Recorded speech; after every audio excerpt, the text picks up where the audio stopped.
Assalamualaikum warahmatullahi wabarakatuh. Sahabat beriman yang dimuliakan Allah Subhanahu wa taala, surat ini berisi 30 ayat yang bisa memberi syafaat bagi pembacanya hingga dipelihara dari siksa kubur.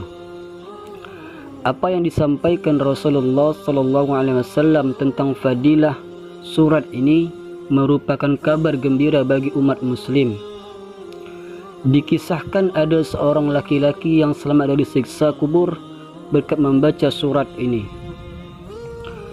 Riwayat tersebut bercerita tentang kisah orang yang selamat dari siksa kubur karena dibela oleh surat ini dan dihafalkannya. Kisah ini diriwayatkan dari sahabat Anas bin Malik. Rasulullah SAW bersabda, "Sesungguhnya ada seseorang lelaki dari kalangan umat sebelum kalian meninggal dunia, sedangkan tiada sesuatu pun dari kitabullah yang dihafalnya selain dari surat Tabarak.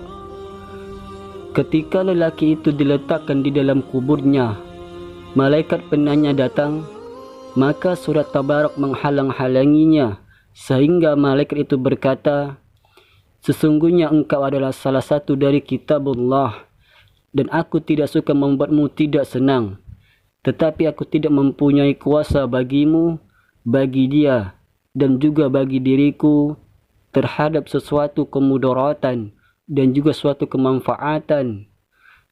Jika engkau hendak membela orang ini, maka menghadaplah kepada Allah Subhanahu wa taala dan mintalah syafaat darinya untuk dia.' Lalu surat itu pergi menuju hadirat Allah Subhanahu wa taala lalu memohon, 'Ya Tuhanku, sesungguhnya si fulan dengan sengaja memilihku di antara kitabmu, lalu ia mempelajariku dan membacaku serta menghafalku. Maka apakah engkau akan membakarnya dengan api, sedangkan aku berada di dalam rongganya? Jika engkau hendak menghazabnya, maka hapuskanlah terlebih dahulu aku dari kitabmu.' Allah Subhanahu wa taala berfirman, 'Aku lihat engkau marah.' Surat itu menjawab, 'Sudah seharusnya aku marah.' Maka Allah Subhanahu wa taala berfirman, 'Sekarang pergilah kamu. Sesungguhnya aku telah menyerahkan kepadamu dan aku memberi izin kepadamu untuk memberi syafaat buatnya.' Maka surat itu kembali dan mengusir malaikat penanya. Lalu lelaki itu bangkit dalam keadaan senang hati tanpa mengalami suatu siksaan pun dari malaikat tersebut. Lalu surat itu meletakkan mulutnya ke mulut lelaki itu dan berkata, 'Selamat datang dengan mulut ini. Barangkali mulut ini sering digunakan untuk membacaku. Dan selamat datang dengan dada ini. Barangkali dada ini dipakai untuk memuatku. Dan selamat datang dengan kedua kaki ini. Barangkali ia dipakai untuk berdiri membacaku.' Surat itu menghiburnya di dalam kuburnya karena merasa khawatir bila ia kesepian dan merasa takut.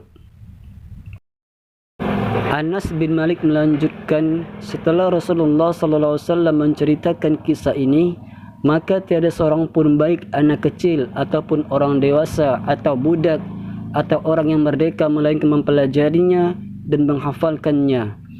Dan Rasulullah SAW menamai dengan sebutan Al-Munjiyah, surat yang menyelamatkan.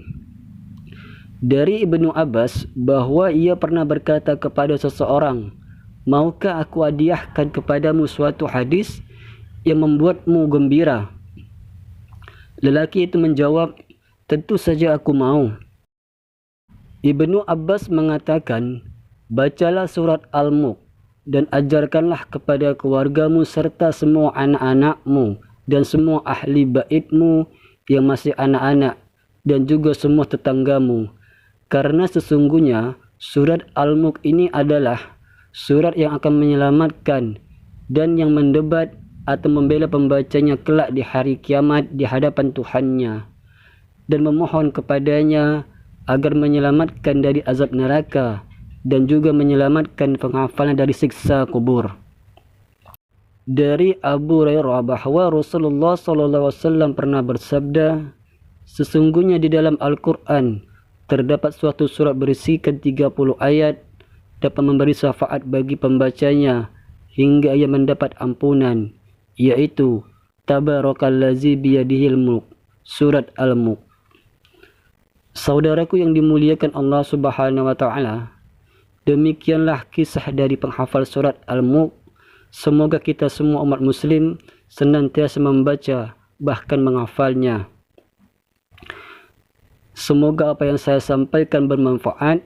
Jika ada kata-kata yang salah, mohonlah dimaafkan. Singkat cerita, wassalamualaikum warahmatullahi wabarakatuh.